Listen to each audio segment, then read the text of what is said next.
Georges Bataille, al igual que Antonin Artaud, ya sea género dramático o poético, forman parte del contrapeso en contra de la razón en el siglo XX.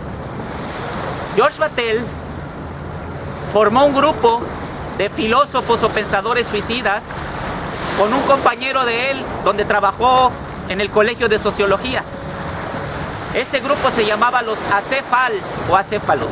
Los acéfalos decidieron matarse todos o matar como ritual a un primer compañero.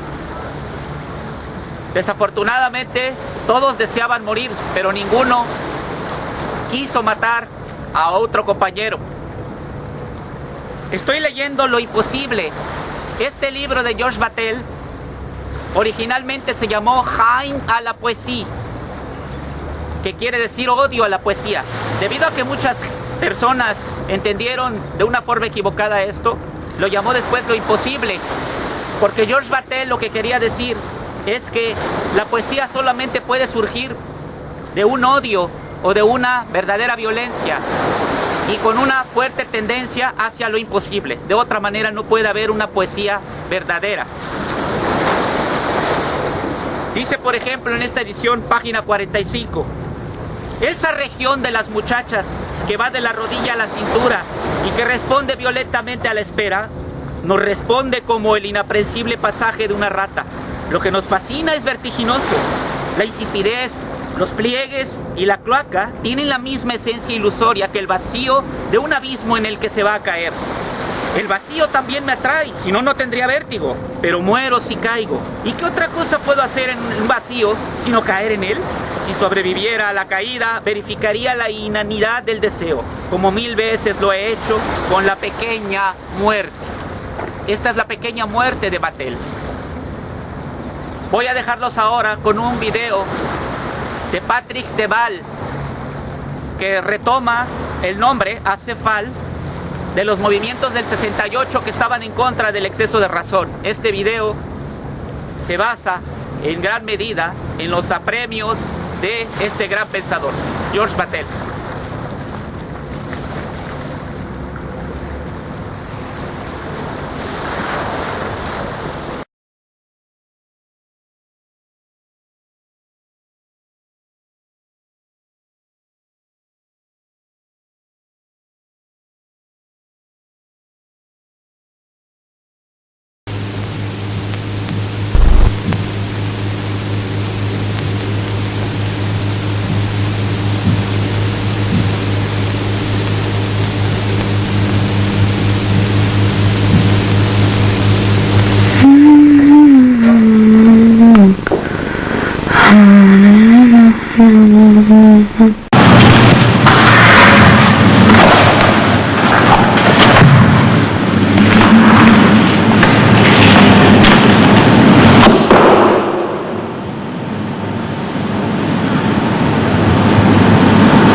Il est temps d'abandonner le monde des civilisés et sa lumière. Il est trop tard pour tenir à être raisonnable et instruit, ce qui a mené une vie sans attrait. Secrètement ou non, il est nécessaire de devenir tout autre ou de cesser d'être.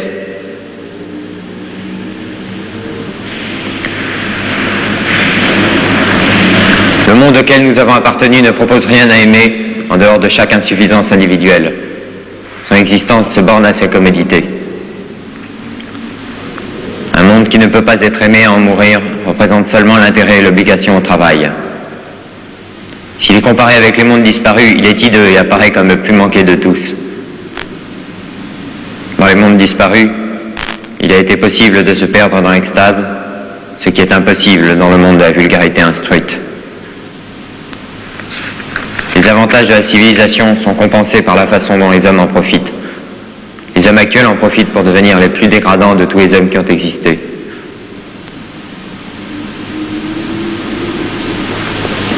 La vie a toujours lieu dans un tumulte sans cohésion apparente, mais elle ne trouve sa grandeur et sa réalité que dans l'extase et dans l'amour extatique. Celui qui tient à ignorer ou à méconnaître l'extase est un être incomplet, dont la pensée est réduite à l'analyse. L'existence n'est pas seulement un vide agité, elle est une danse qui force à danser avec fanatisme. La pensée qui a comme objet un fragment mort existe intérieurement de la même façon que des flammes. Il est inutile de répondre à ceux qui peuvent croire à l'existence de ce monde et s'autoriser de lui. S'ils parlent, il est possible de les regarder sans les entendre. Et alors même qu'on les regarde, de ne voir que ce qui existe loin derrière eux.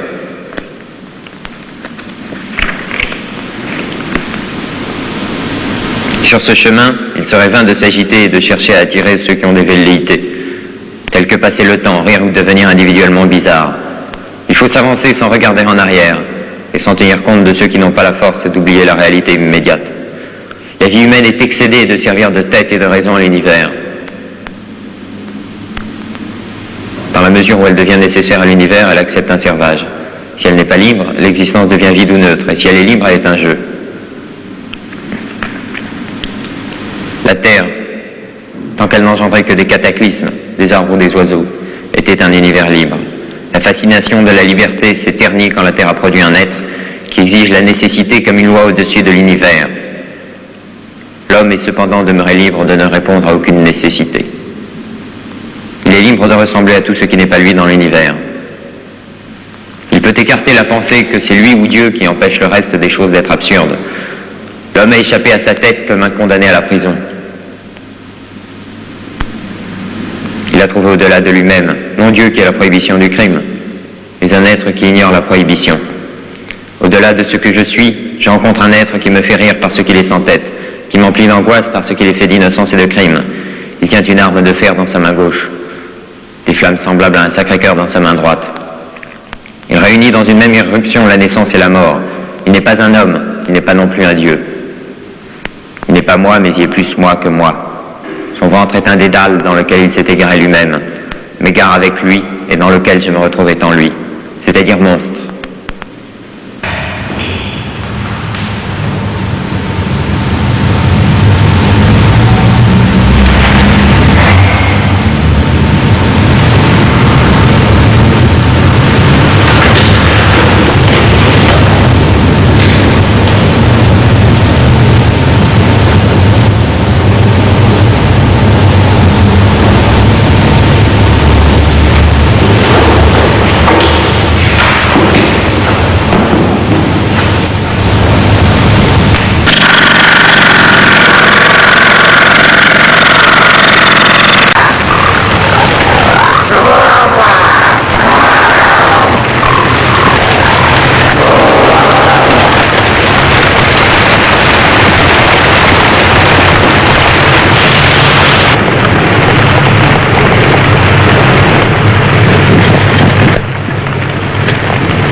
Je vais te raconter les dinosaures. Un jour, dans la forêt, j'ai vu un dinosaure qui broutait de l'herbe paisiblement. Et tout à coup, il y a un tigre qui l'a attaqué. Il a commencé à lui dévorer la queue sauvagement. Et le dinosaure ne bronchait pas, il continuait à brouter son herbe. Et puis, tout à coup, le dinosaure s'est un peu couché sur le flanc et il est mort.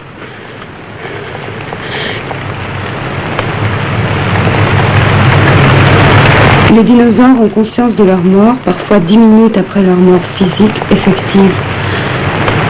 C'est parce que leur système nerveux est tellement grand que la douleur pourra parcourir leur corps, mais des minutes et des minutes avant d'atteindre leur cerveau.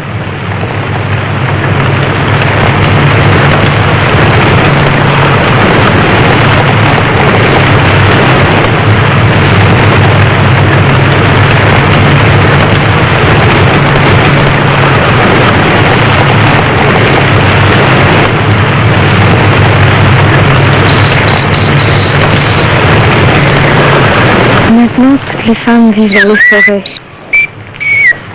complètement seules, avec leurs enfants sur le dos, parce que c'est plus facile pour marcher. Et puis, de temps en temps, elles vont dans les villes pour aller voir les hommes. Enfin, elles vont en voir un ou deux qu'elles rencontrent. J'ai l'impression que c'est très bien.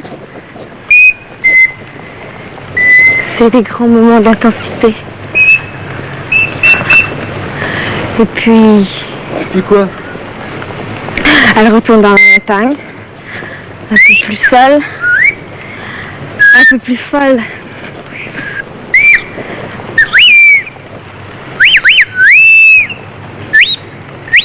L'aller-retour qui n'en finissent plus.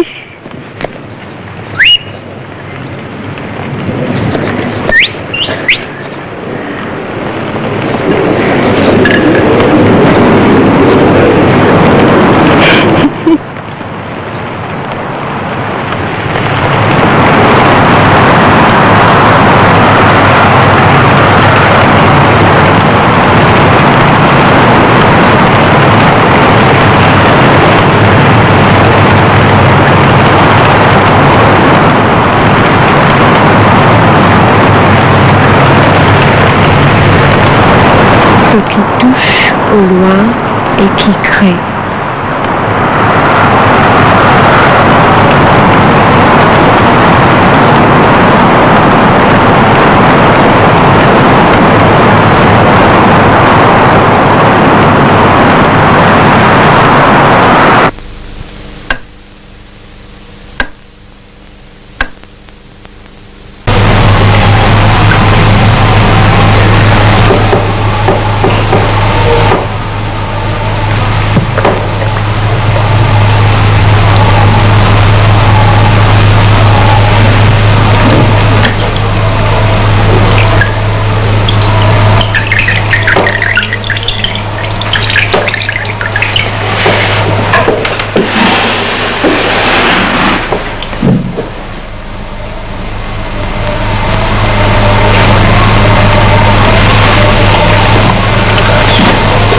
Je ne peux supporter la facilité de la fiction.